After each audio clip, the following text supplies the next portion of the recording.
Alô você, o nosso vídeo já vai começar. Então, antes de começar, por favor, inscreva-se no nosso canal, curta e também ative o sininho para receber as novidades, tá bom? Irmãos, vamos abrir a Santa Palavra de Deus na primeira epístola de Pedro.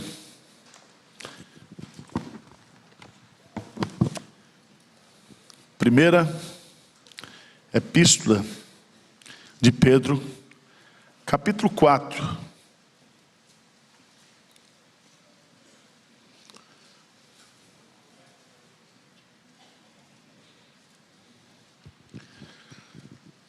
Vamos ler os versos 1 e 2 e depois versos de 7 a 11.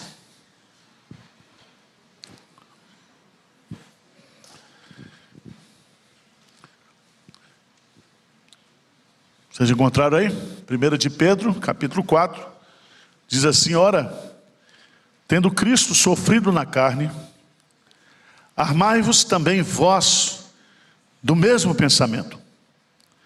Pois aquele que sofreu na carne, deixou o pecado, para no tempo que vos resta na carne, já não vivais de acordo com as paixões dos homens, mas segundo a vontade de Deus.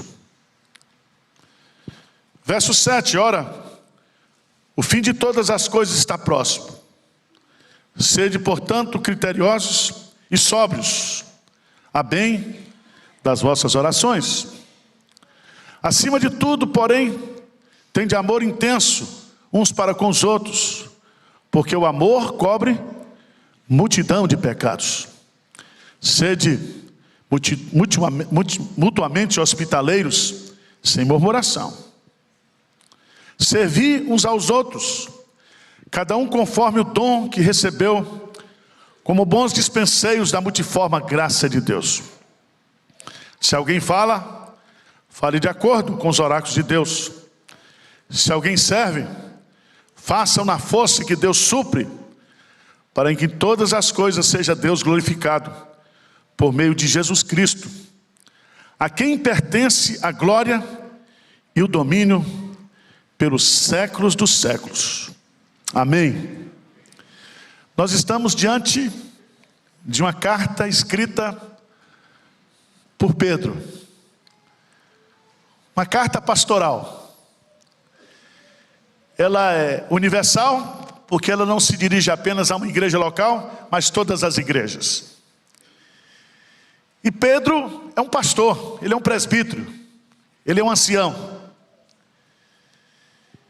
E ele se identifica comigo e com você. Ele sabe que esses irmãos, para quem ele está escrevendo, são irmãos que estão debaixo de grande perseguição. E eles vão morrer. Eles vão morrer por conta da idade. E eles poderão morrer por conta da perseguição.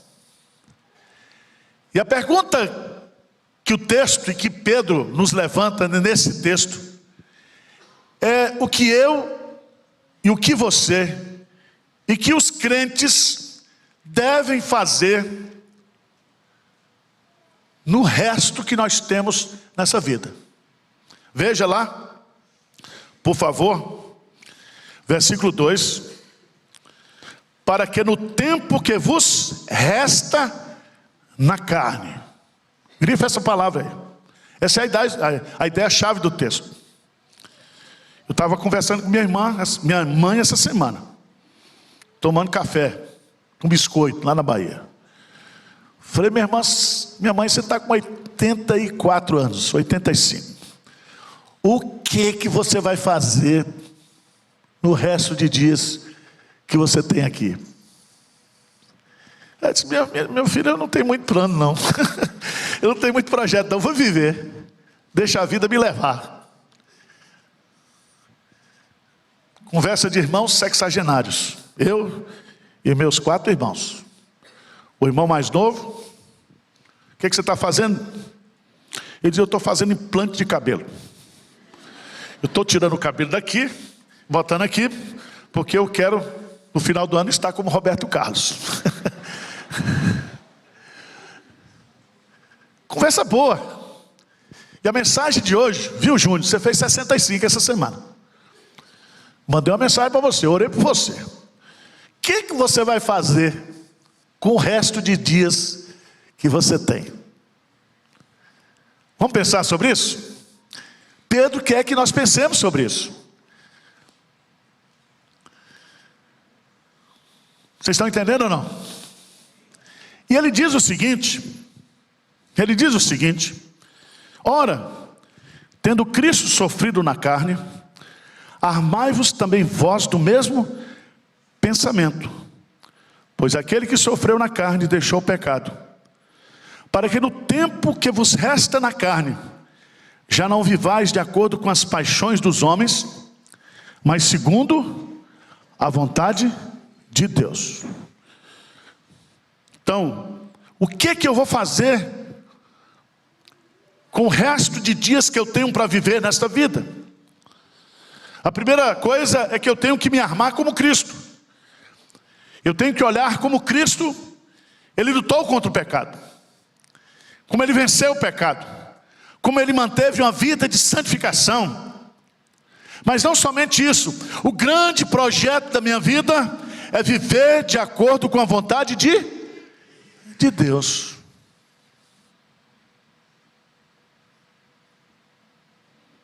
Tem muita gente que diz, pastor, eu vou curtir a vida agora, cheguei aos 60, vou viajar,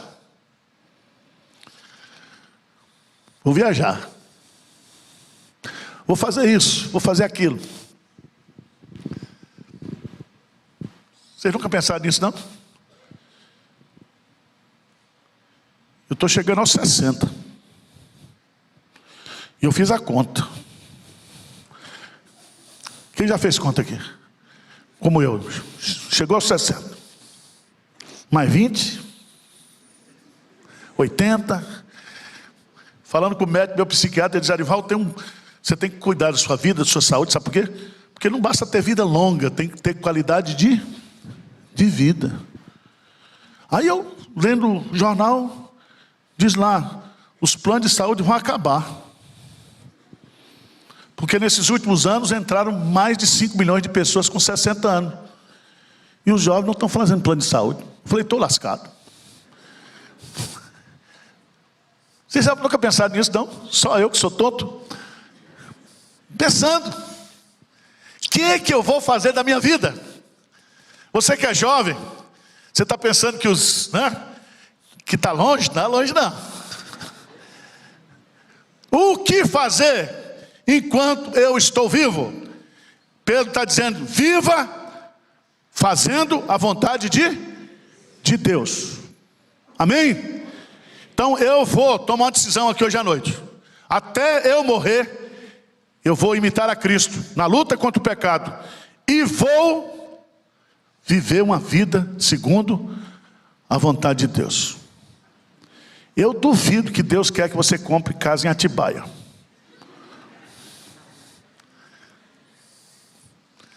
Sítio. Você já notou aquele cara que passou a vida toda dando aula aqui na universidade? Aí, quando ele termina, aí vai sempre um amigo dele, rapaz, por que você não vai criar gado? Tem uns que são mais, assim, profundos, dizem, rapaz, vá para o litoral e monta uma pousada. É fria. Tem muita gente que está perdida. O que fazer da vida? O que fazer do tempo que me resta aqui? Então, Pedro vai nos dar 4 sugestões. 4 sugestões. E essas sugestões estão aí a partir do versículo 7. Veja que ele continua. Não quero ser agoreiro. Mas o que é que Pedro diz? Ora, o fim de todas as coisas está... Não sou eu que estou dizendo. O teu fim está próximo. O fim está próximo. Lá em Ezequiel diz assim o profeta, o fim vem. O fim vem. E o que fazer nesse período até que o fim venha?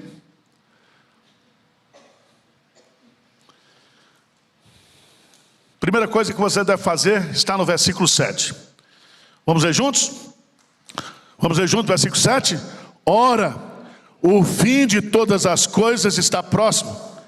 Sede, portanto, criteriosos e sóbrios, a bem. Sabe o que ele está dizendo? Dedique a sua vida, os seus últimos dias, para uma vida de oração sóbria. Vamos orar. Você não orou até hoje, vai orar. Você nunca fez jejum das 2 semanas, 14 dias, vai fazer agora. Não é jejum para emagrecer não, tá? Bate a foto no dia 5, antes. Aí no dia 14 você bate outra foto depois. Não é para isso. É porque quando você ora, você está no centro da vontade de Deus. Deus quer que nós oremos, é mandamento de Deus. A oração nos transforma, a oração nos coloca em contato com Deus, a oração nos quebranta, a oração nos santifica. Então, se você tem algo para fazer no resto da sua vida, tenha uma vida de oração. Ore mais. Ore mais. Segunda coisa que você deve fazer. Segunda coisa, versículo 8. Vamos juntos? 4:8, o que diz aí? Acima de tudo, porém, tende amor intenso uns para com os outros, porque o amor, meus irmãos, se eu soubesse, eu amava mais, eu ouvia mais. Tem aquela música?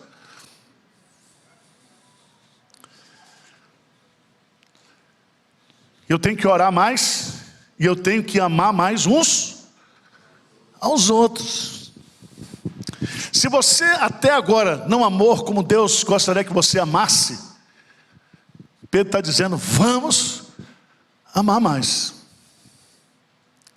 E é tão interessante, meus amados irmãos, no versículo 8, acima de tudo, porém, tende o quê? Amor. Amor.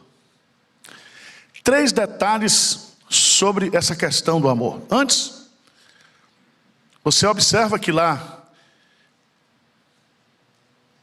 em Mateus capítulo 22, 37, 39, nós mostramos aqui hoje, na exposição de Deuteronômio, que o maior de todos os mandamentos é amar a Deus e amar ao próximo como? A si mesmo. Deus quer que nós tenhamos uma vida de amor, que nós amemos a Deus com todo o nosso entendimento, com todo o nosso coração, com todas as nossas forças. E ele diz aqui que nós devemos amar, e a palavra que ele vai colocar aqui é que esse amor deve ser intenso ou profundo. E a palavra intenso aqui é uma palavra que vem do grego. E a ideia é que você tem que, para amar mais, isso vai exigir de você um esforço tal, como um atleta que se dedica para alcançar um alvo.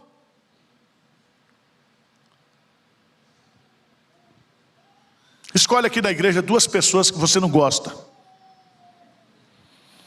Uma pode ser eu. E você vai dizer assim, olha, a partir de hoje, eu tomei uma decisão, até morrer, nos restos de dia que me falta, eu vou amar o pastor Arival de forma o quê? Intensa. Eu vou me esforçar. Vai ser duro. O meu respeito. Mas o amor de Deus, ele é derramado no nosso coração. Observe, meus amados irmãos, que aqui há um detalhe a mais, é que esse amor deve ser mútuo, uns para com os outros. Porque tem muita gente na igreja que cobra amor. que quer amor, mas não ama ninguém. Então vamos dedicar o restante de dias da nossa vida a amar uns aos outros, amar intensamente uns aos outros. E a ideia é que o amor não é mandamento para alguns. Jesus diz: o meu mandamento é este, que vos ameis o quê? Uns aos outros como eu vos amei. Vocês estão entendendo ou não? Primeira coisa, o que é? Oração. Segunda coisa, o que? Amar intensamente uns aos outros. Terceira coisa que Pedro vai nos orientar. Versículo 9, vamos ler juntos? Sede mutuamente hospitaleiros, sem o quê? Murmuração. Já pensou nisso? Você que não recebe ninguém, você que não acolhe ninguém, você que não tem nenhum sentimento de acolhimento, você a partir de hoje, até morrer, você vai se transformar em um hospital. Você vai ser o quê? Hospitaleiro. Todo mundo que vai para o hospital se chama o quê? Paciente.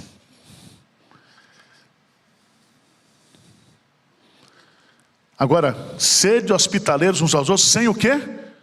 Murmuração. Todo domingo minha esposa faz o almoço da família e os agregados. E eu faço tudo que minha mulher mandou. Hoje foi feijoada. Tem dia que é bacalhoada. Tem dia que é estrogonofe. Tem dia que é coroa de macarrão. Aí ela fala: meu filho, já manda no zap sábado. Vai comprar os ingredientes da feijoada. Aí eu vou lá. Aí, olha, costela defumada, nada de coisa ruim. Aí eu vou. Aí deu já 400 pau. Com guaraná, com sobremesa. O povo só toma sorvete. Eu quero comprar maguari, que bom, mas não é assim não. Baço de leite, não sei o que. Eu quero comprar aquelas garrafas de 2 litros. Diz não, latinha. Está processando?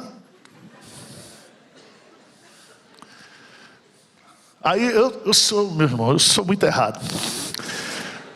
Aí vai todo mundo almoçando, termina o almoço, café. Eu disse: gente, olha, sabe quanto foi esse almoço de hoje? Vocês estão felizes? Nós estamos aqui, comunhão, alegria, santa folia, como diz o hino aí. Mas eu gastei mais de 700 pau nessa brincadeira. Aí a esposa diz: você é muito sem educação. Vocês já viveram isso ou não? Murmuração. Sede hospitaleiro. Vem para cá. Não tem problema não. A casa é sua. Não é assim? Paga o almoço. Recebe. Acolhe. Tem gente que a igreja está crescendo e está zangado. Outro dia o irmão falou: se for para eu dar o meu lugar para um descrente, com uma pessoa que eu não conheço, não vou dar não. Eu falei: calma, irmão. Você já está salvo. Às vezes o cara vem desesperado aqui, não tem problema, assiste lá fora, dá um lugar para a pessoa. Vamos ser o quê? Hospitaleiro. E hospitalidade sem o quê? Murmuração. Quem é o pai da hospitalidade? Deus. E Deus, Ele hospeda os viúvos, as viúvas, os órfãos, os peregrinos. E a maior demonstração de amor que nós aprendemos de Deus e de Jesus Cristo é o acolhimento, é o quê? A hospitalidade.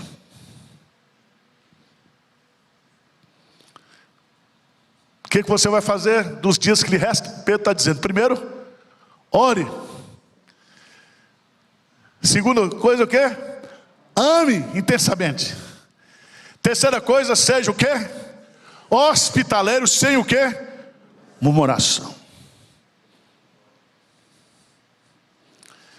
Eu era do interior, todo mundo que vinha para a cidade, lá na cidade de Vitória da Conquista, e geralmente vinham os parentes. Eu já estava dormindo, casa de pobre, né? 2 quartos, 3 quartos, beliche, 3 em 1. Não tinha guarda-roupa, era prego. Sabe o que é isso? Não tinha guarda-roupa. Prego. Mas eu tinha uma raiva, porque tinha um povo que ia parir, que adoecia. Pastor que chegava, só chegava às 10 horas. E minha mãe disse, desocupa a cama, desocupa. Quem já viveu isso? Vai dormir no sofá. Aí você vai, sofá de pobre como é? O braço é de madeira. Era assim ou não é? Quando tinha calor, o corpo colava. Quando tinha calor e muriçoca, o lençol não cobria. Quem já viveu isso aqui? Quem é pobre como eu? Foi pobre, nós somos todos ricos hoje. Quem já viveu isso? Se chama o quê? Hospitalidade. Então todo mundo que dizia, todo mundo conhece o hospitaleiro, conhece, rapaz, vamos lá para a casa de fulano. Ele recebe todo mundo. Hospitalidade. Abra a sua casa, abra o seu coração, abra a sua casa, esse apartamento chique que você tem, essa casa maravilhosa que você tem, você vai deixar aqui, tá? Abra para um grupo de pastoreio, acolha pessoas, comece um grupo de oração, faz almoço para o pastor.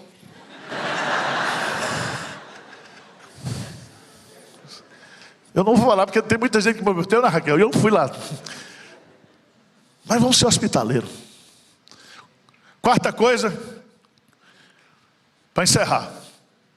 Tá bom o sermão ou não? Eu me esforcei. Estudei, orei. Toma disse que hoje eu estou bom, estou estudando mesmo. Quarta coisa que você vai fazer no resto dos seus dias. Vamos ler juntos? Está lá no versículo 10. O que é que diz? Servir uns aos outros, cada um conforme o dom que recebeu, como bons dispenseiros da multiforme graça de Deus. Irmãos, que coisa maravilhosa. Nós temos que orar uns pelos outros, nós temos que amar uns aos outros, nós temos que ser hospitaleiros uns com os outros, e nós temos que o que aqui? Servir uns aos outros. Por isso que o texto começa e diz, armai-vos do mesmo pensamento de Cristo, porque o Filho do Homem não veio para ser servido, mas para servir. Então, quando eu sirvo, eu estou tendo o mesmo sentimento que houve também em Cristo Jesus. É muito interessante, porque aqui nesse texto, nós aprendemos algumas coisas sobre essa teologia do serviço. Primeiro, a vida na igreja é vida de serviço uns aos outros. A igreja é uma comunidade de servos que existe para servir. A palavra servir aqui é a palavra diaconuntes, indica que devemos prestar serviço ao outro sem medir esforço, quer por palavra, quer por ação. Nós estamos aqui para servir. Tem muita gente que aparece aqui na igreja para se aproveitar. Mas se você é crente, você não vem aqui para tirar proveito da igreja, você vem aqui para servir. Segunda coisa que esse texto nos ensina: cada crente recebeu da parte de Deus, no mínimo, um dom espiritual. Veja no texto. O que é que diz o texto? Servir uns aos outros, cada um conforme o dom que... Então você tem que servir porque você foi capacitado espiritualmente por Deus com um dom espiritual para servir. E é muito importante, porque há uma diferença entre dom, que é a presença do Espírito Santo, recebereis o dom do Espírito Santo, mas o dom aqui significa os carismas, as capacitações que eu e você, nós recebemos de Deus. Agora, ele diz aqui que nós devemos servir uns aos outros, com o dom que recebemos dele, como bons dispenseiros. A palavra dispenseiro é como bons mordomos. Sabendo que esse dom que nós recebemos de Deus é para servir uns aos outros e que nós prestaremos contas do serviço que nós estamos prestando na igreja. Vocês estão entendendo ou não? Então vocês não estão aqui, vocês não estão aqui inutilmente. Vocês estão aqui porque o Espírito Santo converteu vocês, colocou vocês dentro dessa igreja, capacitou vocês. E é tão interessante, porque a graça de Deus é multiforme. Sendo a graça de Deus multiforme, os dons também são o quê? Múltiplos. Essa palavra é muito bonita, policromia no grego. Significa que como a graça de Deus, ela é multiforme, os dons são o quê? Multiformes. Eu gosto aqui do Marquinho, quando ele canta. Quando ele prega, não dá. Mas aquela menina hoje, a Dom, né? Dom, tem uma voz bonita. Junta com Samuel. O louvor é diferenciado, porque eles têm o quê? O dom. Minha mulher, quando briga, não tem dom, mas quando ela canta, ela tem o dom. Tem uma voz bonita. Você anotou isso? Você já começou a admirar as pessoas pelos dons que elas têm? Já viu isso ou não? Olha para o Gessé, o presidente da nossa junta. Ele tem um dom de servir. Pescarini tem um dom de servir. Eu fico olhando aqui para a igreja e vejo a multiforme graça o quê? De Deus. Aí você diz, pastor, o senhor nunca viu nada. Vi, meu irmão, não vou falar não, para você não ficar soberbo. Mas todo mundo aqui recebeu um dom espiritual. Ou de cantar, ou de pregar, ou de evangelizar. E Pedro vai colocar aqui, veja que Pedro era presbiteriano, pentecostal. E ele classifica os dons em duas categorias. Veja aí, versículo 11: se alguém fala, fale de acordo com os oráculos de Deus. Se alguém serve, façam na força que Deus supre. Então aqui há dois tipos de dons, duas categorias de dom: os dons da comunicação, ensino, pregação, música. Existem os dons do serviço. Ele diz, aquele que ensina e que tem os dons da comunicação, eles devem fazer tudo de acordo com a palavra de Deus.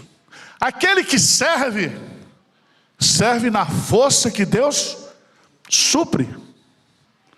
Não é você que tem, não. Supre. Então, tem pastor aí que só prega uma vez por domingo. Eu prego 4 vezes, 5 vezes às vezes. Eu chego em casa, todo troncho, dor no pescoço.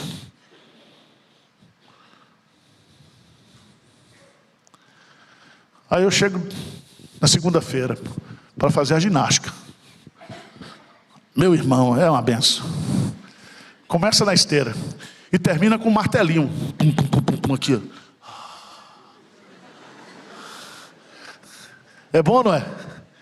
Você relaxa. Deus supre. Não existe melhor cansaço do que você chegar porque está cansado fazendo o quê? A obra de Deus. Deus precisa, Deus usa cada um de nós. Ele nos capacita. Então, meu irmão, a partir de hoje, toma uma decisão. Eu vou servir mais. Eu vou trabalhar mais na igreja. Eu vou me esforçar mais para ajudar os meus irmãos. E é tão bonito isso. Porque em todas essas coisas, seja Deus glorificado por meio de Jesus Cristo, a quem pertence a glória e o domínio pelos séculos dos séculos. Amém.